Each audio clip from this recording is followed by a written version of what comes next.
Oh, I should probably have some volume on this.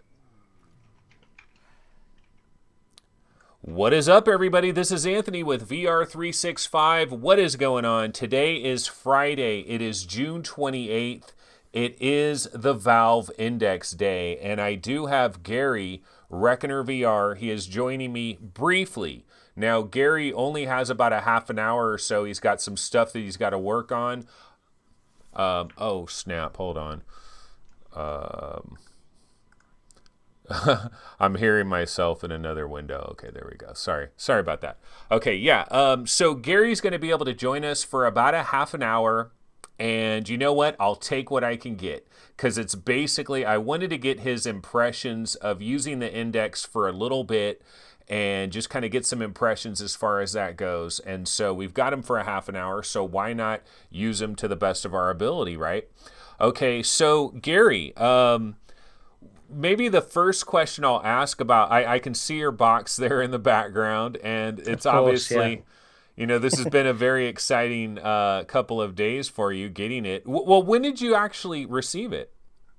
It was on the yesterday, so it was Thursday that I got it. It came in a day earlier, and I know that a few people were getting it yesterday anyway.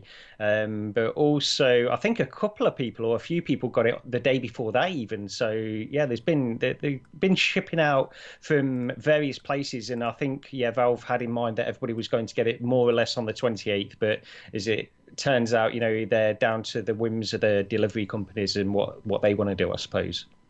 Yeah, yeah. And so, like, everybody's getting it. Do you know if Steve got his?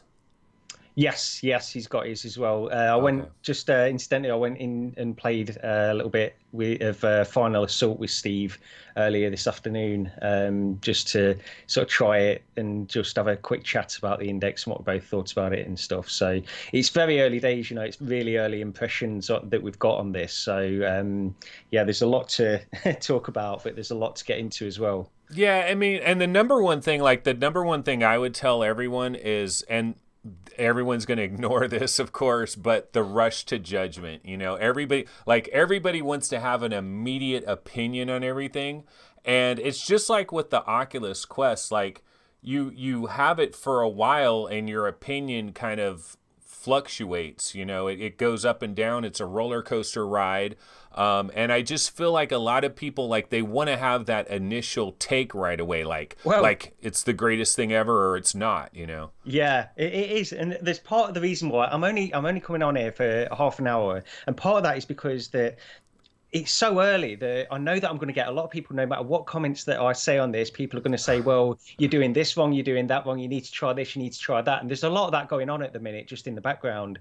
But also, I think part of the reaction from people, people that get the index that are on YouTube, they want to be the first one to show some kind of footage because they're going to get a load of views from it. So people are doing that kind of stuff at the minute. But also, I think these first impressions are valuable when you go back like a few weeks down the line and you've really settled a few weeks, like a month or so down the line, and you've settled into it and you understand the headset a lot better. It's interesting to go back to find the things that first annoyed you as well, when you first got the headset, or things that first impressed you that didn't impress you anymore. Yeah, and we've heard a lot of impressions of people in media and also game developers over this, like, last month or whatever. We've already been hearing impressions, and some of these people have said that it might not necessarily be any one very specific thing that just blows you away. I got to fix your little window here. This happens with Skype sometimes, people, where the Skype windows will just automatically start getting bigger or smaller. But I think it was like Anton Hand, right, of Hot Dogs, Horseshoes, and Hand Grenades.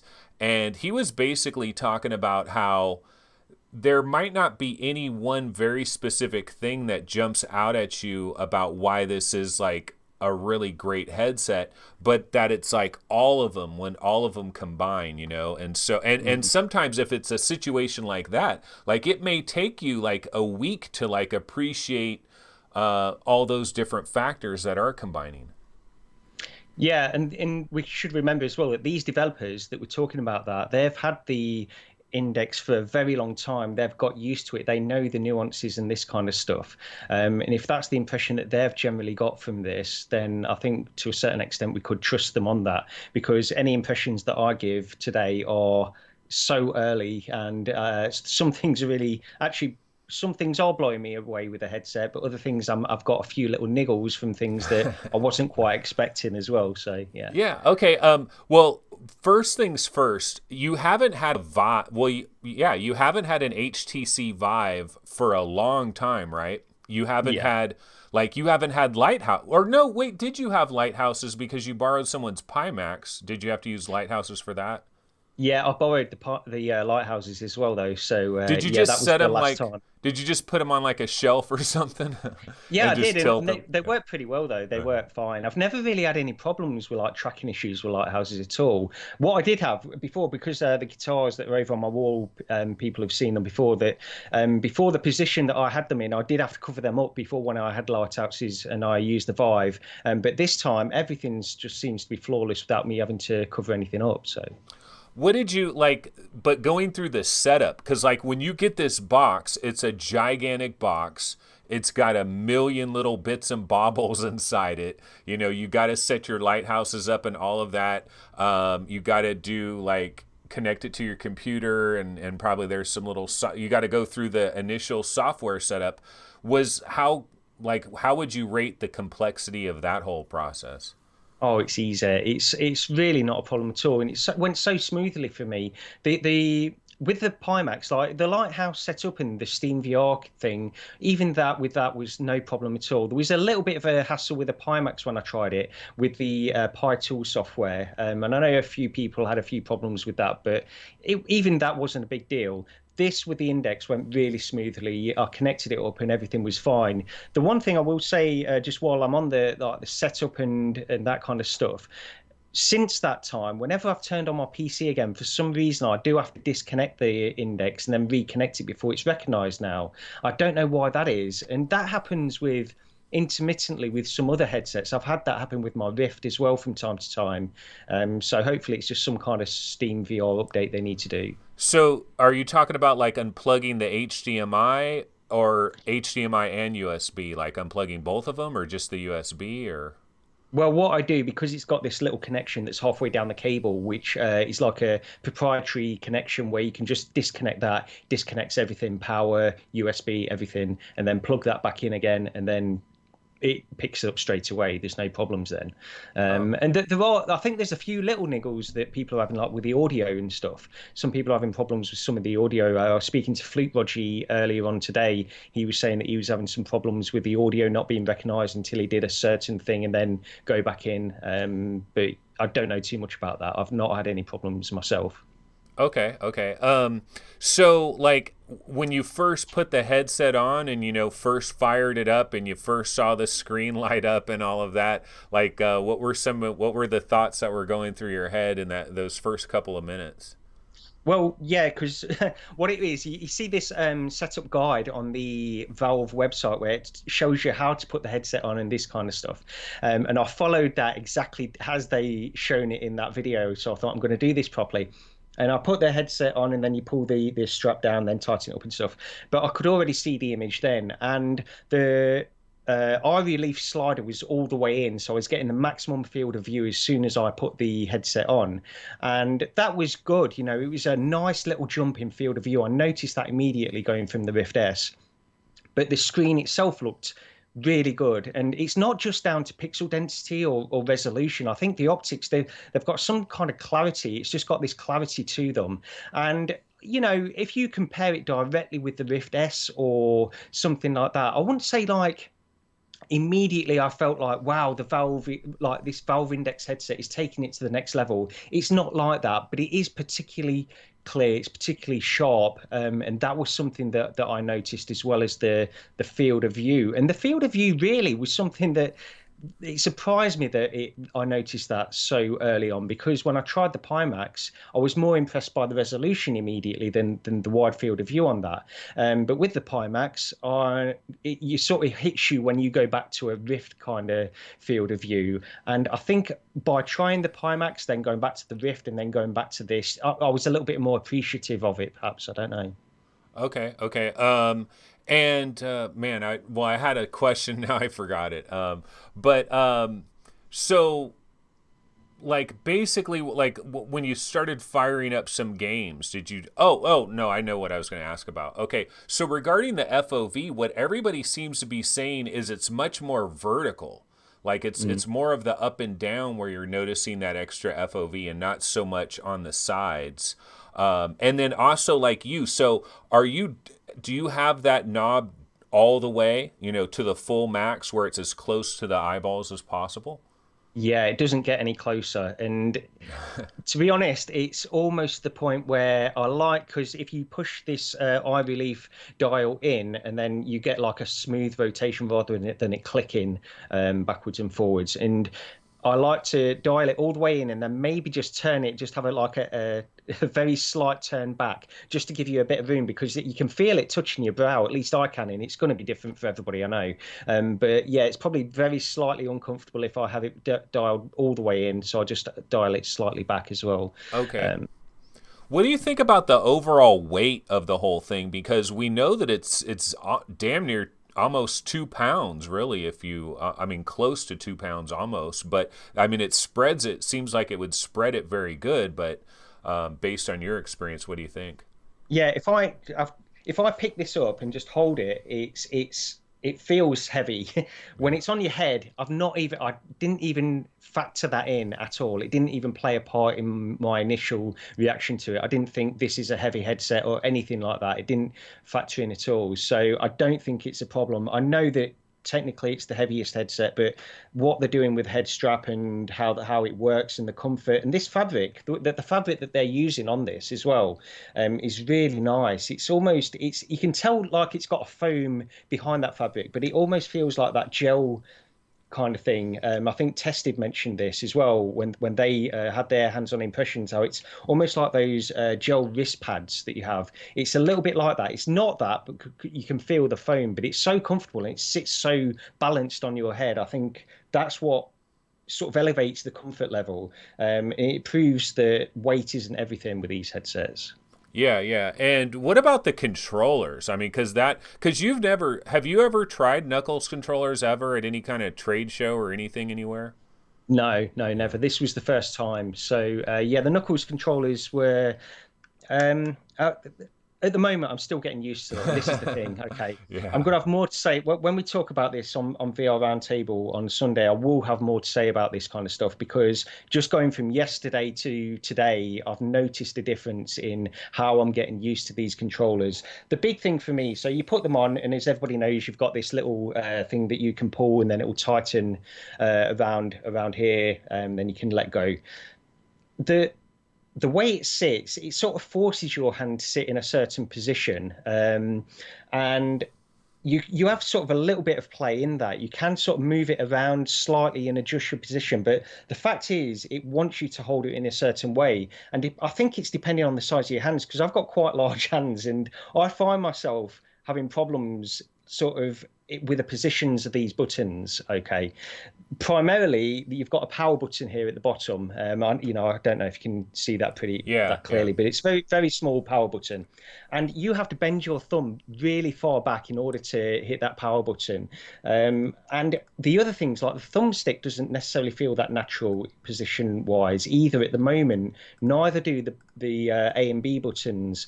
The thing is, it seems to be focused around this touchpad in the middle, because my thumb sits perfectly on that, and then everything else just feels slightly off. And it might be just something to get used to. I'm sure it is just something to get used to. But yeah, everybody goes on, and they're banging on about how great these are. That I was expecting that this would be the last thing I'd complain about, but it just doesn't sit quite right with me at the moment. I'm hoping it's just something I can get used to, and it's not a big deal, even if it's not. I can still. It's just the one of the complaints that I can point to, really. Yeah, yeah. I mean, obviously, you're I mean, all of us were going to have nitpicks about. You could have the best thing in the world. You're always going to find a few things that irritate you about it. But we go back to like the Knuckles controllers, and I remember MRTV, like he was like not very ergonomical. Sebastian, I think, because I think he was saying he's got bigger hands and it didn't seem as ergonomic to him.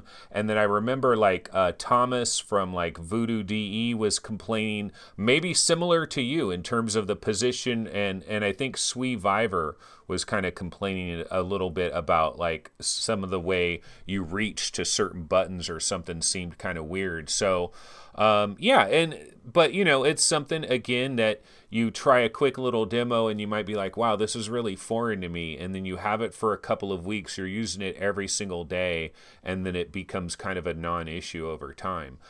So, we have to kind of wait and see how it all filters out.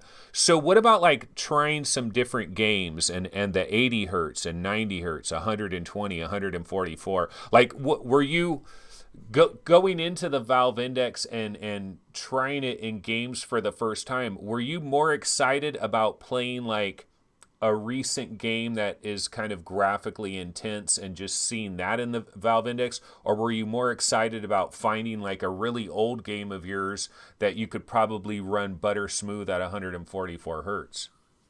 Yeah, the combination of the two, really. I mean, I've got like a staple whenever I try one of these new headsets, which I have done a lot over the past year and a half or so. Like the Pimax, when I was trying that, I was going into a lot of these staple games and experiences that I always go into. Something like the Blue, I went into the Blue. That was the first one I went into, and trying. Okay, so we're getting asked about like the refresh rates and stuff like that as well in chat, and you mentioned it. So I went into the Blue. I went straight from 90 up to 144 hertz. I wanted to see that difference first of all. That was the first thing I did. And I was getting frame drops. So I'm running on a 6700K CPU and a 1080 Ti GPU. And the Steam super sampling I set at 1.0, which looks fantastic in the Index anyway. You can obviously ramp that up depending on your graphics card. But so I went into 144 hertz and I was dropping frames in Steam VR Home, but not a lot. There wasn't too many frames being dropped, I noticed. And it was a pretty good experience. But because you're dropping frames, you're trying to get these little glimpses of what it's like if it was completely flawless experience. And immediately it's really difficult to put into words. And the people that I've spoken to behind the scenes about this, most people have said they can't see that much of a difference. And yesterday, when I first went in and tried it at 144 hertz and I was getting these drop frames, I was thinking, it does look smoother. You can tell that it looks smoother and that kind of stuff. But it wasn't like a night and day difference. I settled back down onto 120 hertz. On my machine, I was getting good results from most experiences on 120 hertz. And I felt like the more I used that, the more I appreciated it. And you do feel like, okay, this is smoother, and especially for some reason, whenever something like reprojection kicks in, and it will drop down from 120 to 60, the difference of that feels so much less, and it feels so less jarring than going from 90 to 45 for whatever reason. I don't know what reason that particularly is, but it doesn't feel that jarring. It's such a smooth transition, and I was having to check. I've got a FPS VR running on my controller, so I can check frame rates in real time as I'm going through experiences. And sometimes I was having to check to make sure I was reprojecting. One thing I will say is, like, I did ramp up to 144 hertz for a couple of experiences again, and Space Pirate Trainer, because that just had a index controller update as well. I went into that, and that was a great experience. 144 hertz solid. There was never any drop frames at all. And I could tell the difference. You can tell the difference. There's something about that when you're moving around and you're just looking at your guns and you're waving your guns around in front of you. There was a definite difference, and it felt really, really good. But that kind of experience isn't guaranteed on 90% of the games that you're going to try at 144 hertz, at least on my machine anyway. Yeah, go ahead. Oh, I was just going to say, do you think you're going to like try to build a list of like the stuff that does work at 144. I mean, I imagine people are going to try to figure this out, but it's going to vary with everybody's systems. You know, how much RAM and just your CPU, and there's a lot of variables, right? Yeah, it will. And the one thing I wanted to say about the refresh rate as well, the one thing that really was one of the other biggest differences was when I was playing 11 table tennis VR, going from 90 hertz to 120, and I could get a solid 120 hertz on 11, and that made a big difference. That game is so like it relies on frame rate more than certain other games because the ping pong ball is moving so quickly and you get far less blur on the ping pong ball, and it just feels like you're more I mean, I know this is sort of a cliche going back to what Testy was saying, but with that particular experience, it really did feel like you were more there, you were more present in that game of table tennis, because you were getting less motion blur. Everything just felt slightly more there in that game, and I didn't get that overall by upping the frame rate, but just in it did hit me in that one experience more than anything. Do you think, I mean, I don't think this is available right now, but it may be something that could be added at some point where we could actually have like specific profiles for different games where every time you would turn on 11 table tennis, it would automatically go to 144? Or is this something you're going to have to manage before each and every game? Well, at the moment, if you change the refresh rate, you have to restart Steam VR. So unless they can get that working where you don't need to do that, and then I suppose they could add profiles in then in the same way that they adjusted super sampling, because before when they first incorporated super sampling, you had to do a restart for Steam VR for that. You don't need to do that anymore. So maybe they can do the same thing for refresh rate. Okay. What about your quick opinions on the audio? Because this is a different style here than we've ever seen before, really, right? And so, I mean, it must be nice to not have something covering your ears, especially we're in summer months. It's a little bit warmer, but you have these little baby speakers that are basically floating outside you. Have you tried like blasting them really loud in certain stuff? And like, I mean, I don't know, just what's your thoughts on the whole speaker thing? Yeah, I mean, I've not got a lot to say on audio other than sort of echo what everybody else is saying about it. It's fantastic. I mean, it really does sound good. I need to experiment with that. That's one of the things I want to experiment with a little bit more over the next day or so, because I've heard people say that certain things the audio is better, and then certain other things it's not quite so good compared to like just standard over the ear headphones. So I need to try some of that stuff out. But yeah, I mean, not a lot to say other than it sounds fantastic, and it does sound more like it's a more natural sound. It feels like things are more sort of just in the room with you, rather than because you've just not got this extra thing on your ears, I suppose. And the point about it being less sort of warm and that kind of stuff, I think that stands up well with it as well. Do you, in your room there, do you like before you ever had a Valve Index, would you hear like outside noises like barking dogs or any kind of like external noises very often? No, I've never really had a big problem with that anyway. So I don't. I mean, if that's your concern, Anthony, I will say you can blast these things. These are Oh, going to be louder than I think you'll need them to be. They go pretty loud, yeah. and of course you play Beat Saber. No, No, I've not. no, because a lot of people talk about the audio is really good in Beat Saber when they pump it up. Like it has like decent bass and everything for the tiny little speakers they are, right? Yeah. Oh, yeah. I mean, the bass is fantastic. It sounds really good. Yeah. There's no problems with bass at all. And again, I need to go into this more, and that's one of the areas where I've not really experimented too much. I've been focused on other things with it, really. But yeah. Yeah. And a reminder to everybody watching this on Sunday morning, we will have VR Roundtable. Well, obviously, Steve's been playing it for days. Well, not days. I mean, he just got it. But you'll have played it for a few more days when we do it on Sunday. So you probably have a few more thoughts about all that. Yeah. So any, like, before you bounce out of here, is there anything, like, what would be your negatives, like what are the concerns you have still, and these might be things that turn out to be much ado about nothing maybe, but right now you're kind of like, I don't know about this. Yeah, at the moment. So I'm going to get into this a lot more on Sunday on VR Roundtable, but there's this big thing about God rays and glare. Okay. And like I'm increasingly subscribing to Ben Lang's sort of interpretation of how this works. So you have God rays and you have glare. These are two different things. I think it's good to categorize them in that way because it seems to hold true from my experience with the index. Like Elite, I'm a big fan of Elite, and I went into it earlier today. And again, I'll sort of reserve judgment on that for a little bit. But the I suppose the takeaway is that I wasn't disappointed with Elite in the Valve Index as an overall experience. I felt like it was better than I expected, surprisingly so, when I see glare in certain other things. And again, I need to look into that a little bit more.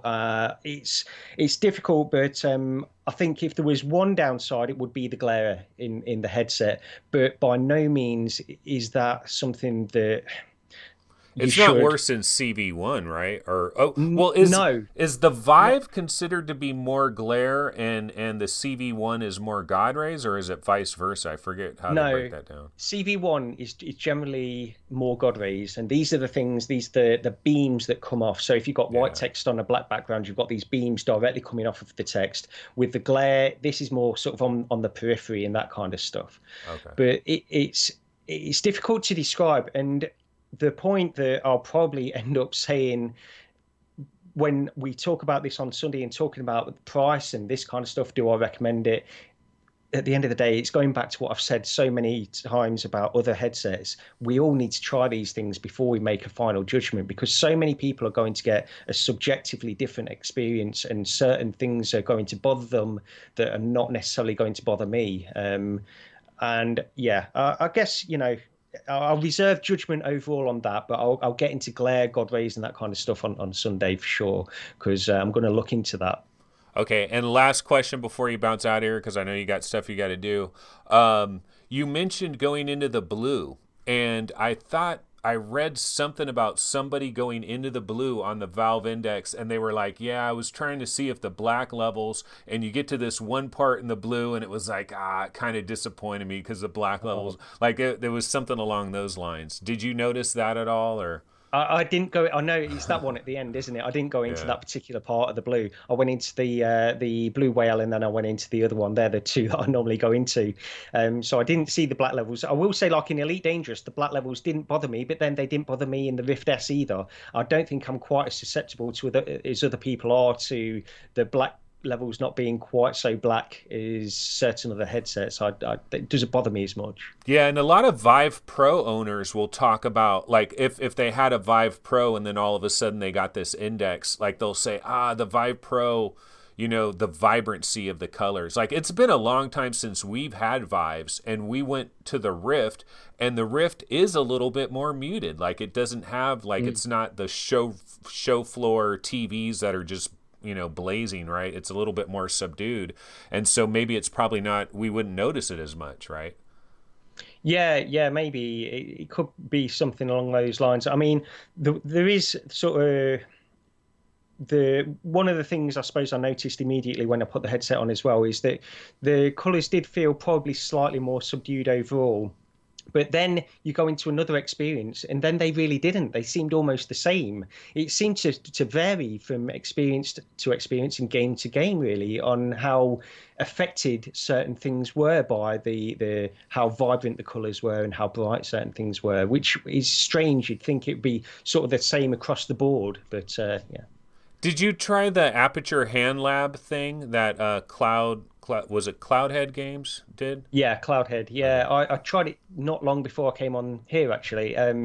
It's really short. That's the Yeah. first thing. It's good. I mean, it's a good little experience, and it's designed to just introduce you to the Knuckles controllers, the Index controllers, and it does a great job of that, but it doesn't last long enough. I expected it to be short, but not that short. Are you going to be tempted by all these games that are coming out that just add in little like, yeah, you can do this? Yeah, I will be. Again, this goes back to the Index controllers.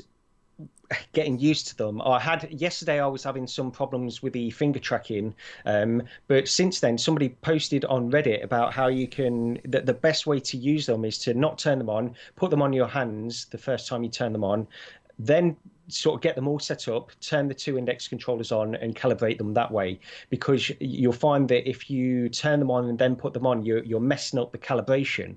And by following that advice, I was getting better results, and it was doing really well. Yeah, I felt like the finger tracking was working far better for me today, and I'm far more confident that I'll look for more titles like that, I suppose. Yeah, Yinzing418 in chat says this should have launched with a showcase game. Are you at all surprised that there wasn't like one little bone thrown our way? Like we got a trailer for Vertigo 2, but it's coming in 2020, and obviously no sign of Boneworks or anything like that. So it doesn't appear like I was kind of thinking maybe even Cloudhead Games themselves. I mean, I know they're doing like Pistol Whip and everything, but they were going to have one more game too. I just thought maybe there would be one little thing that popped out right around now, but guess Yeah. not. No, oh, I mean, I didn't have any expectation of that, to be honest. It would have been nice, but yeah, I didn't think it would happen. All right, Gary. Well, man, I really appreciate you coming on here for a quick minute and giving us a burst of your opinions. Any final words before you check out of here? Not really, no. The reason I'm not staying long is because tonight is the main night when I've got to spend a little bit of time with the Index. I will be spending more time with it tomorrow, but I'm going to get off here and then jump back into Steam and play a few more things and try to get some more impressions on it. So I suppose the final thing is to get more detailed impressions. Check us out on Sunday on VR Roundtable. Absolutely. All right. I'll see you on Sunday, Gary. Have a good one. Enjoy it and try all kinds of stuff and have fun. Will do. Cheers. Okay. See you Take it later. easy. Bye. All right. Well, that was Gary checking in. And yeah, I really appreciate that. So we started this show earlier than we would I probably would have done this show at like 4 p.m. today. But I just thought, oh, well, Gary got his Index already. Maybe he's tried it a little bit. Maybe he could come on and talk about it real briefly. And he said that he'd have about a half an hour to do that. And so that was cool. So we got a little bit. It sounds pretty good based on what everything Gary was saying. Overall, I mean, we're all going to have nitpicks about different aspects of this. It's going to be a long time before we get a headset where we really feel like, oh yeah, everything's perfect, there's no problem. All the headsets that we're looking at, it's trade-offs all day long, and even Valve, and they've talked about the fact that it's trade-offs. It's nothing but trade-offs. And every one of these companies, I think it was Jason Rubin said, look, if we made a $2,000 headset, we can literally change your life. But who are they going to sell a $2,000 headset to? So then it becomes a game of trade-offs. And so you have to say, well, we're going to allow this, but we're going to get this out of it. And then that's the downside. Yeah, we're going to go to LCD, which is like low persistence. Of course, our black levels are going to suffer a little bit. Of course, the color vibrancy is going to suffer a little bit, but we're going to gain in the low persistence. We're going to gain with the ability to do 144 hertz and some of these different things. And so it's all trade-offs. More vertical FOV, some people are going to be like, wow, this extra vertical FOV. Some people are going to be like, I don't really care about an extra vertical FOV. I want that more horizontal FOV.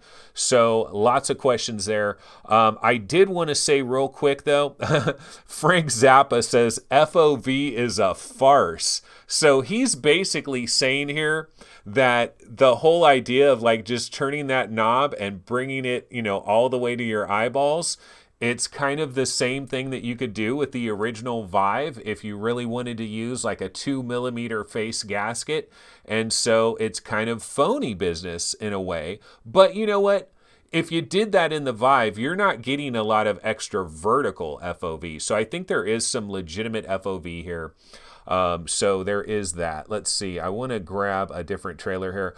Okay, so guys, you know what? I have some news myself about the Valve Index. And you know what? So here's this thing. Steve was helping me out with this thing.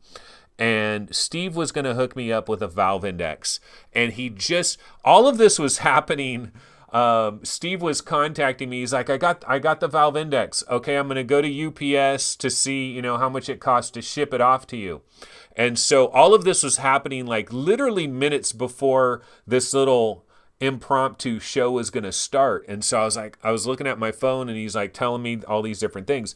And so he was checking on like shipping prices and all this.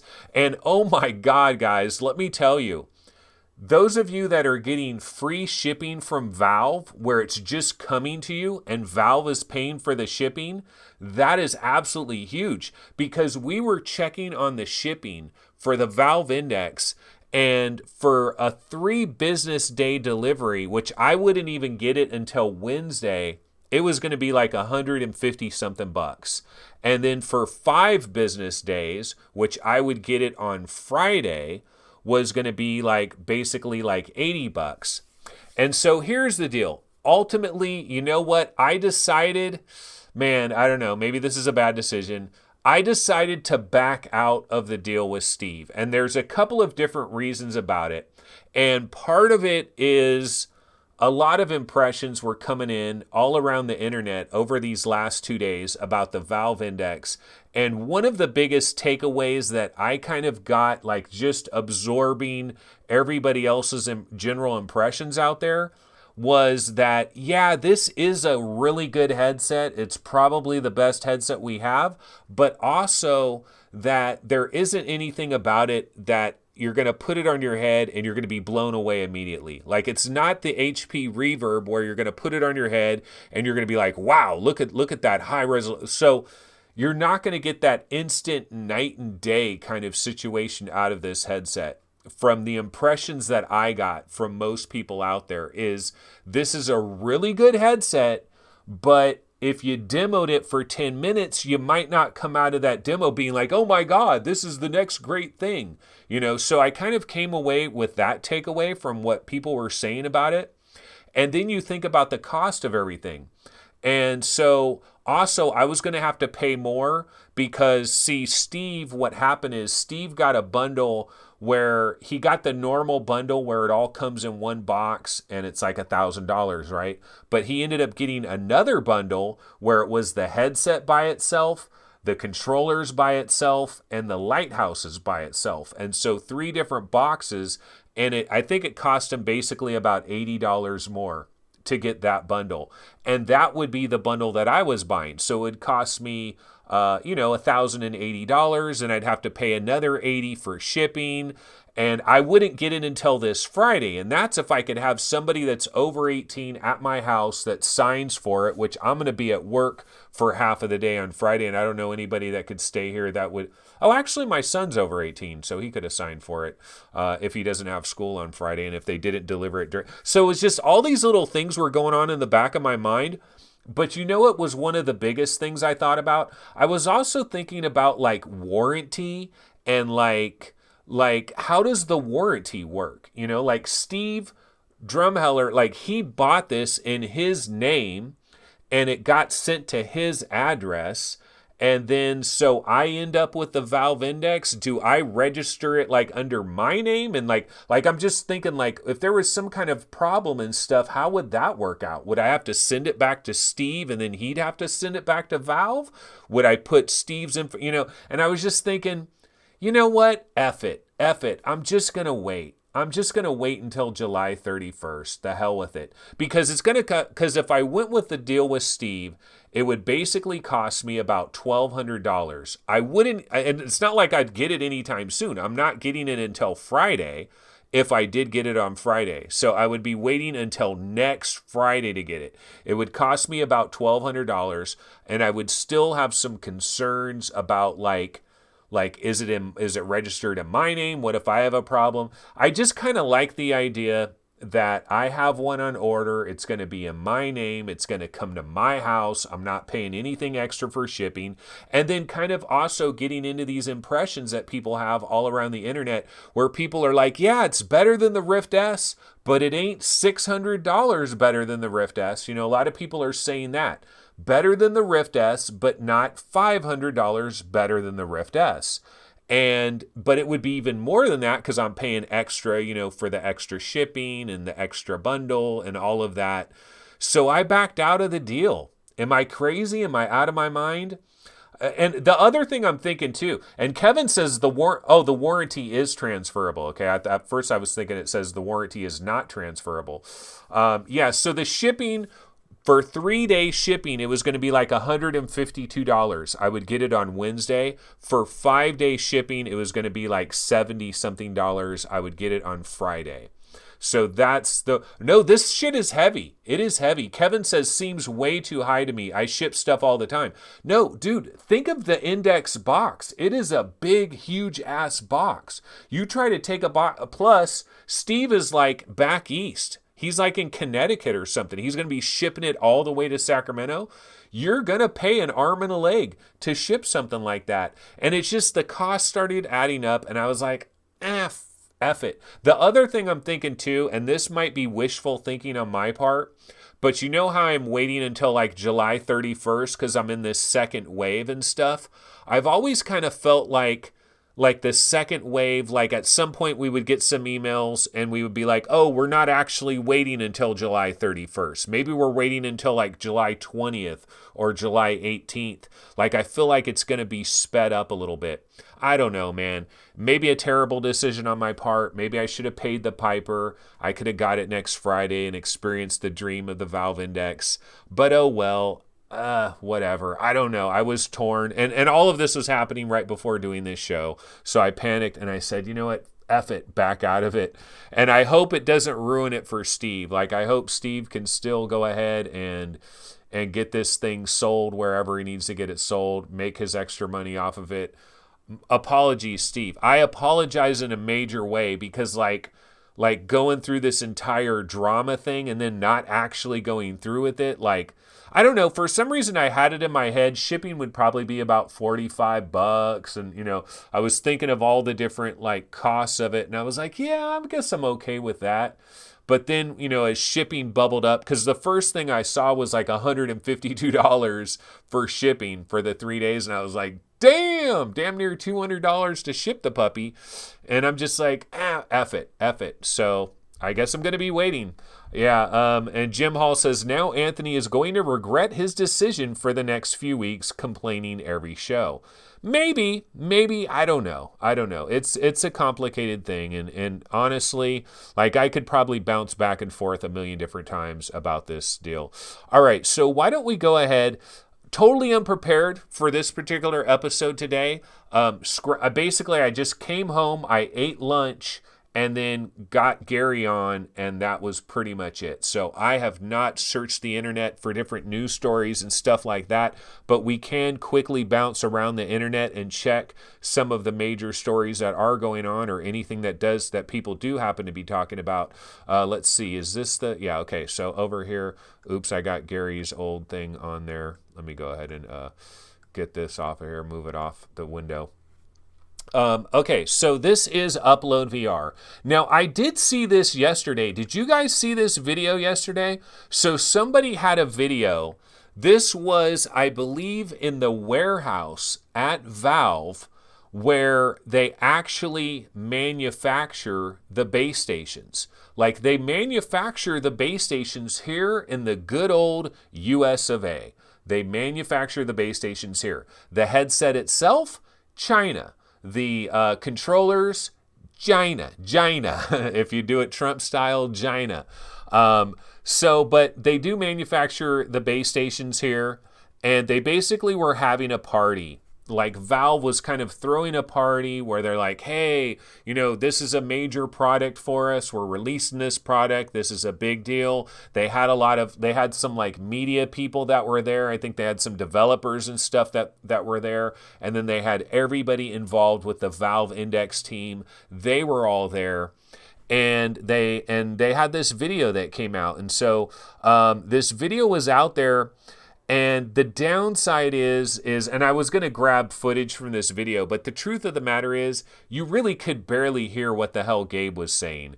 There was a microphone that was there. Apparently, Gabe didn't want to use the microphone, and no one was going to force it on his ass. So he was just kind of talking really loud, and the audio isn't very good. But we do have a few quotes from that video that is in this article right here. And he's saying, throughout the history of Valve, we've had a lot of significant milestones. And he says, we had Half-Life, which was our first single-player game. We had Source, which was our first engine. We had Counter-Strike, which was our first multiplayer game. Then we had Steam and the Workshop, and Index is another one of those critical milestones. And so he's talking about all of that. Then, continuing on here, it says, it represents a tremendous amount of hard work and creativity on your parts. He's addressing all the Valve employees there. As you know, Index represents a significant breakthrough in the field. The visual fidelity that implies in terms of optical design, panel design, industrial design, all that's a real breakthrough. Knuckles is hugely important. So they still call it Knuckles internally. Is hugely important not only for how it's going to help ourselves and our game partners make their games better, but how it enables entirely new kinds of games. He also made a little joke about Half-Life 3 that I thought was funny. He talked about like some digit on a mountaintop or something like that, which I thought was pretty funny. But he talked about some other stuff towards the future. He says, improving on Index. So he's saying what improving on Index is going to enable is the best part of this when you start seeing new VR games from Valve and from our other partners. And that's really where you guys come in. You see, it's very hard for us to develop a product to work at Valve without customers. We have to guess what's important, blah, blah, blah, blah. Okay, that wasn't actually the quote I'm looking for. But one of the quotes, he actually starts talking about at a certain point, here's the part where he talks about number 2. Okay, so he says, but milestones aren't really the end of anything. They're really the beginning. Half-Life led to Half-Life 2. Source led to Source 2. The experiments we did with Team Fortress 2 are what enabled us to build Dota. I thought the Artifact thing was kind of funny. He says, Artifact is the reason we're able to do Underlords. Okay. And so maybe someday the number 2 will lead us to that shiny integer glowing on a mountain someplace. We'll just have to see. And you could actually hear Valve employees in the crowd laughing a little bit when he mentioned that. But another thing he talked about really briefly, and I'm surprised they don't have the quote in this little article, but he mentioned like standalone and he mentioned like wireless and stuff. So it kind of sounded to me like Valve at some point in time, they might look to go after kind of what the Quest is doing. They might want to have some kind of standalone. I don't know if they're going to like actually build the compute inside the headset itself. But it definitely sounds like they're going to really look at the possibility of a wireless Valve Index at some point in time, or a future product that happens to be wireless, or a future product that happens to be standalone in nature. He kind of mentioned that. So, and the other, the biggest thing about this entire thing is when Gabe got up there and started talking about this, it's pretty obvious to me, and I think it's obvious to all of you guys, Gabe likes VR. Like, he can pretend all he wants that they don't care if VR is a total disaster or not, that they're going to experiment with VR, and if it's a disaster, whatever, they'll move on, they'll walk away, it's no big deal. He can act like that all he wants, but I believe Gaben likes VR. I believe he really likes VR. And why shouldn't he? I mean, you consider the guy's age, and the reason I bring up age is just simply from a standpoint of he's gone through the Atari 2600 era, the Intellivision era, the Nintendo Entertainment System era, Super Nintendo Genesis, and all the computers that we had for all those years. He's seen all the generations. Remember, Valve was a freaking game developer a long, long time ago. They actually made video games. Like Half-Life was a video game by Valve, a game developer. That's what they were in the very beginning. And he's seen the changes that have gone on over video gaming over all these years, all the years that he's been alive. He's seen all these changes in video gaming and computers. And of course, he's going to know that, like, he's got the vision that we have where eventually there is going to be this incredible future. We're going to step into VR worlds. It's going to be incredible. It's going to be game changing. And that's why I think there's so many VR gamers that are over the age of like 35 VR skews a bit older. And I think it skews a bit older because all of these people, like people that are 35 and older, they may have had an Atari way back when, right? And they had a Nintendo Entertainment System, and it was a dream back then. Like the idea, they saw Lawnmower Man. It was a dream to think that we're really going to enter virtual worlds. It was one of those things where you thought, yeah, in 2080, you're going to enter a virtual world. We didn't think it was going to happen this fast. And I think Gabe likes VR. I think he's into VR. And that is a beautiful thing. It's a beautiful thing when you have the CEO of a very powerful company, a private company, a billionaire, right? I mean, I believe he is technically a billionaire, and he is very passionate about VR, and I think he really likes VR. So that's great news. I mean, it's just good news, period. Okay, going back over here, hot dogs, horseshoes, hand grenades. That update is live. Let's see, was there anything else going on in terms of like Valve Index stuff? Every game that supports Valve Index controllers so far. Shouldn't it be like everything? Oh, wait, the review. So the reviews are coming in, and I have not had a chance to check out all these different reviews. So I'm kind of curious, do they have like pluses and minuses? They're saying Valve Index is in a class by itself. This is true in at least three respects. Fine adjustments to the HMD's optics and field of view take clarity and visual comfort to levels never seen before. Basic hand signals, as well as grasping and releasing sensations enabled by wearable hand controllers, are unique to Index right now. Steam VR tracking is now the only significant consumer-focused movement tracking system working from the outside in. And they're going to go into all kinds of details. I wonder when they get into negatives, though, like what are their big negatives? Is there big negatives like glare and shit? Let's see. Conclusion. Steam libraries have a new pro setup, blah, blah, blah, blah. The difference in price between Rift S and Index is vast, but so is the experience. I'll have to end this by turning the $600 question around on you. Yeah, see, $600, but see, I was thinking in my head, kind of like an $800 question, because I'm kind of paying that extra $200 more if I was going to have Steve send it to me. So it kind of turned into an $800 question. That's kind of why I decided to back out at the last second, although that may be a terrible decision on my part. How much time are you going to spend in VR, and how important is it to you that the time be spent in a headset offering the most comfort and the highest fidelity? And that is a great point. That really is a great point. I've said it before. What if you could buy a headset that costs $2,000 right now, but it was just incredible, just did so many incredible things? And I would argue, I know a lot of people would say, oh, you'd be crazy, to $2,000, you could buy a used car for that. Like you could go on a nice vacation or something for $2,000.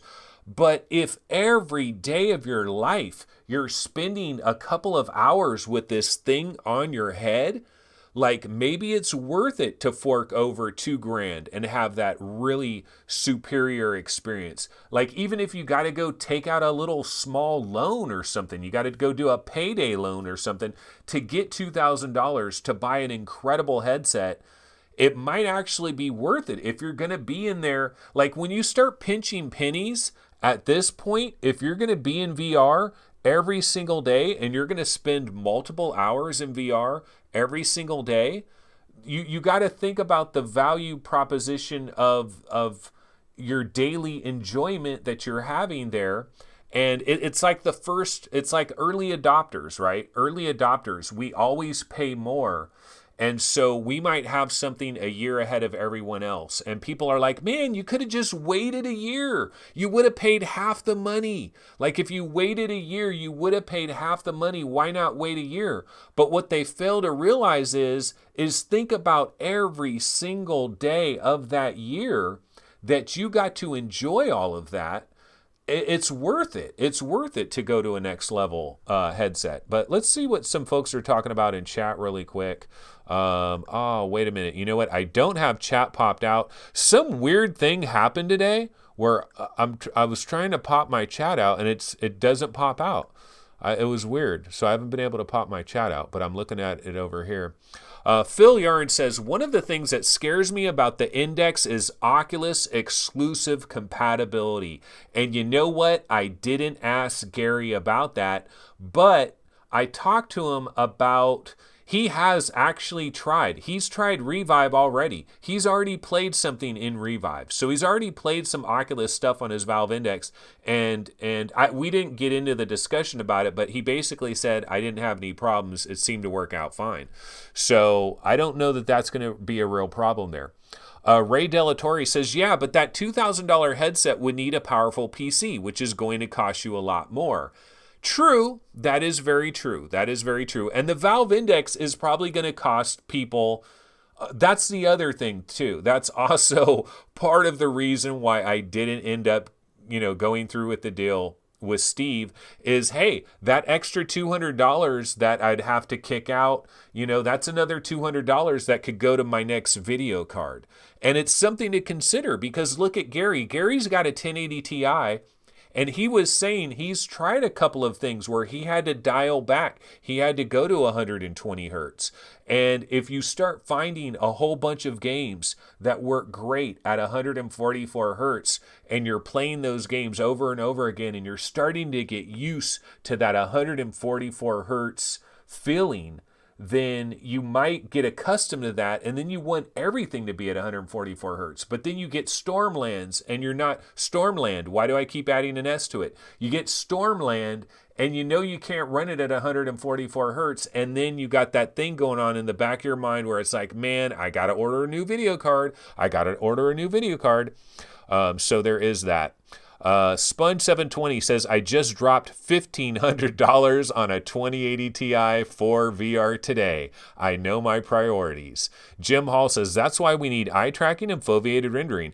When is the whole eye tracking, foveated rendering, when is that actually going to happen? Because I thought it was going to happen a while ago, and it doesn't seem like it's happening. It seems like, I don't know when we're ever going to see that. I mean, the year 2019 is basically expired for the most part, and we still don't have any headsets. We still don't have any major headsets that are going to have eye tracking and legitimate foveated rendering. People have always been talking about foveated rendering, and it almost seems like a pipe dream. I really kind of want to... And Sponge720 says, I think Gabe is just tired of flat games, to be honest. Well, isn't that like the rest of us? That's what brought me into VR. I got so tired of modern gaming, I went to retro gaming. Then when I heard it was Mobile World Congress in 2015 in Barcelona, I believe, when they first showed off the whole room scale thing and the lighthouses and Addie Robertson and stuff, and they were doing the blue and they were walking all around. It was like, oh my God, this is a freaking game changer. You're in a little mini holodeck. That's what got me into VR in the original place. And it could be the same way for Gabe. And for a lot of us that are older, it's we're man, we're kind of tired of the whole flat game world. And it's we want to see something new and something exciting. Okay, so why don't we go ahead and let's see, what can we do now? We can go to Road to VR and let's see. Okay, there's a new Oculus Rift S patch. That's good news. Let's go ahead and go back to our little webinar here. So Oculus Rift S patch dramatically improves controller tracking, coming to Quest in future. That's interesting. So they're going to be able to get it running on the Quest as well. Oculus PC software public test channel version 1.39 brings important improvements to touch controller tracking on Oculus Rift S. Since the Oculus Quest uses the same Insight tracking system, it will also receive these improvements in a future firmware update. So that's good. It is near headset controller tracking. So before this patch, controller tracking would stick when a controller came too close to the headset. This was particularly noticeable in first-person shooters using two-handed rifles, or when using a bow, or in a fighting game like Creed when making a defensive pose. Yeah, I've noticed that. Like, I played Creed on my Oculus Quest, and sometimes, you're going like this, and your hand that's over here, it starts having some problems. Controller occlusion, it is a real thing. Automatic floor height. The update also adds automatic detection of the position of the floor during Guardian setup. That's something that's automatically done with like Quest, but it wasn't on Rift S. So there is an update. So that is good news. That, of course, is in the public test channel. So I don't think it comes out to everybody until a little bit later. Let's see. Let's go to Road to VR and see if they've got anything popping off over here real quick. So, nothing really new over here. Valve's Aperture Hand Lab demo updated to support Oculus Touch. Yeah, they had a story the other day about how playing on a Valve Index with Revive works out pretty good. But that's pretty much it as far as that is concerned. Okay, why don't we bounce over to Steam itself and let's look at the newest releases, because we were kind of wondering if there might be some interesting things that could pop out of the blue today. Doesn't really look like that is happening. Okay, so hand-to-hand combat, that game is out. It's cheap, it's very cheap, and it's designed... This is a brilliant idea. Like, I give it to this guy right here, James Nye. Brilliant idea to get this thing out on this day where it does allow you to do goofy things with your hands. And there's going to be people that are going to buy this just for the hell of it because it's only $4. Although, I don't know. I think it looks kind of crappy. Matter of the Dreams for $20. I saw a trailer for this the other day and I was like, this is a standard issue wave shooter and they're trying to get $20 for this. I'm like, dude, it ain't 2016 anymore. A straight up standard issue wave shooter. I actually downloaded the trailer and everything. I might still have the trailer. I could show it to you guys real quick because I was like, I'm not even going to run that because it just looks kind of crappy. Like, it's not even worth talking about it. Maybe I don't have the trailer, but yeah, I downloaded it and it was like, this is garbage. So yeah, I didn't worry about it. But yeah, so apparently doesn't look like we have any special Valve Index releases that are coming right now, which does kind of suck. If we look at upcoming VR games, doesn't appear to be anything on the very immediate horizon that is going to take major advantage of the Valve Index that was designed to do all of that. The Purge, man. I saw this game. Okay, so this is coming on June. Well, it says June 1st. Maybe it's going to be July 1st. But I thought this was an interesting breakdown on this game. You feel tired of your own existence. You feel like everything is going wrong. There is no way out of this. The only way is to purge. And you're the purge man. So you basically just go... Basically, this is go around everywhere and kill everybody. Can you believe we have games like this? We have games like... I just thought it was interesting, though. Like, about this game. You feel tired of your own existence. You feel like everything is going wrong. There is no way out of this. Your decision has been made. To ruin your own life, you feel like the only mission left for you is to purge. Law is going to try to enforce itself on you, but you don't care. You only see red, blood red. They can run, they can hide, but there will be no escape. Mayhem is going to ensue. You fuel yourself on that. Destruction, chaos. You need this. This is your only choice. This is your life's only goal. In this high-octane action game, you are the Purge Man that has mankind's existence in his own hands. Wreck every car, eliminate every single human being on Earth. There are no rules. Damn, this shit would never end up on Oculus Store. Your mission is to kill the max number of persons you can until you die, be it civil, policemen, gangsters, or others. Wow. I wonder if I'm going to get taken off YouTube just talking about this crap. The Purge, man. Yeah, the graphics look pretty craptacular. So yeah, you could play that on your Valve Index. Is everybody down for the Purge, man? Could be game of the year, folks. Okay, but yeah, there doesn't seem to be any major upcoming games, so nothing going on over there. Why don't we go ahead and check out the Oculus deal of the day? Let's see if we got a deal of the day. We do have a deal of the day, folks. Spark. And you know, Spark is a damn good game, actually. This is a game that would work so freaking well on the Oculus Quest. Spark would be a great game on the Oculus Quest.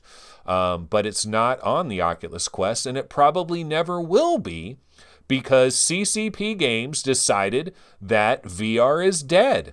It's interesting because their CEO was gung-ho as hell. He was super gung-ho about VR. The CEO of CCP Games, like the main guy, he was really, really, really into VR.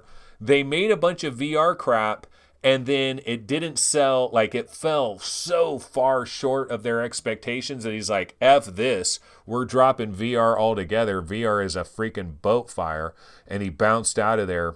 And so we're not getting any more VR games from CCP Games, which is a damn shame, because Spark should be on the goddamn Quest and it should be cross-buy and all that sort of stuff.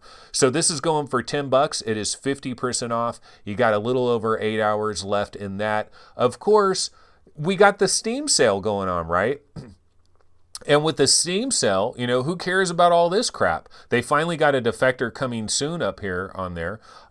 You know, but with the Steam sale, who gives a damn? We can look at what they've got on sale. You know, the one thing I was going to look up on Oculus is Racket NX, because I noticed that Racket NX is it's $9.99 on Steam, on the Steam sale right now. See, it's $20 over here. I was hoping they would match the price, because sometimes when there is a Steam sale going on, they'll price it the same way over on Oculus. They'll have the same price as the Steam sale. And if that was the case for Racket NX, it'd be like, oh shit, buy this, because guess what? Cross-buy on the Oculus Quest. Because one of the games I'm most excited for Oculus Quest is actually Racket NX. I am very excited for this. And if it was $9.99 on Oculus, I would have bought it so that I would have gotten the cross-buy. But no, it is over there on Steam. So let's go ahead and go back over here. Person says, I'm late. Did I miss anything good? Not really. We did talk to ReckonerVR, Gary from VR Roundtable, for the first half hour of this episode. We did have Gary on. He was talking about all of his impressions and takes about having his Valve Index for a very short period of time. Again, definitely tune in Sunday morning around 9 a.m. Pacific time. We're going to have a VR Roundtable episode. It's probably going to be a pretty long episode, probably like a 2-hour episode, I'd imagine. Steve is going to be giving all of his impressions about the Valve Index. Gary is going to be giving more impressions about the Valve Index. He'll have had it for another couple of days. And so definitely tune into that episode on Sunday. Will I have impressions on the Valve Index? Well, check this out. I might try to find somebody in Sacramento that has a Valve Index, and if I can maybe bounce over there and try it for 10 minutes. I don't know. I've thought about it. I thought about trying to contact some people in Sacramento that might have already gotten their Valve Index. And ask them, hey, have you ever seen VR 365? Is there any way I can just jump in your headset for 10 minutes just to see, how it feels and get a quick 15-minute demo? I thought about that, but I don't know. That's kind of going out of my way there. Let's check out the Oculus Rift. Or no, wait, we want to go to the Valve Index subreddit. Yeah, so let's go to the Valve Index subreddit and just see what the biggest topics are. So I need to go back over here. First wave shipping problems, mega thread. Yeah, so now people are having shipping problems. That's gotta suck. Steam Grand Prix has an index logo. FedEx doesn't like emojis. The best June 28th of my life. Oh my God, this guy got like a brand new bomb-ass video card and a Valve Index on the same day. Just told my wife she has to sleep downstairs from now on. Look, he's got his Valve Index in his bed. How cute is that? He's going to sleep with his Valve Index and make sweet love to it all night long. Are people ruining their stickers? That's my question.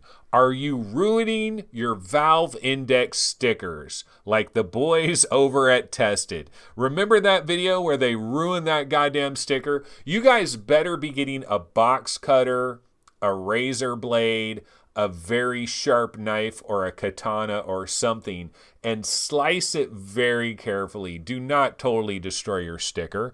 Vanishing Realms updated for Index controllers. Okay, wait, when is the new Vanishing? Okay, this update adds Valve Index controller support to the base game. Note, if you are an Index controller owner when playing Vanishing Realms, please be sure to use the Indemo Labs official Index controller binding. Okay, but this is not the update that we're waiting for. Where's the update? Where is Vanishing Realms 2? You know, Vanishing Realms 2, yeah, okay. Maybe not Vanishing Realms 2, but where is the update that you're talking about here? Steam Summer Sale, Valve Index featured games. Page just went up. Let's go ahead and check this real quick. So new releases coming soon.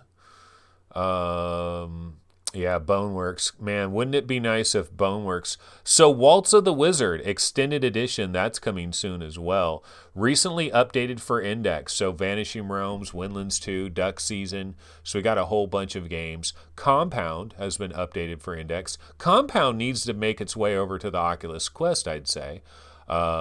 Shadow Legend, yeah, I was hearing about how they updated it for the Valve Index. Basically, everybody and their mom is going to want to update it for the Valve Index, because then they can say, hey, yeah, we did all this stuff for the Valve Index, so come buy our game and experience it.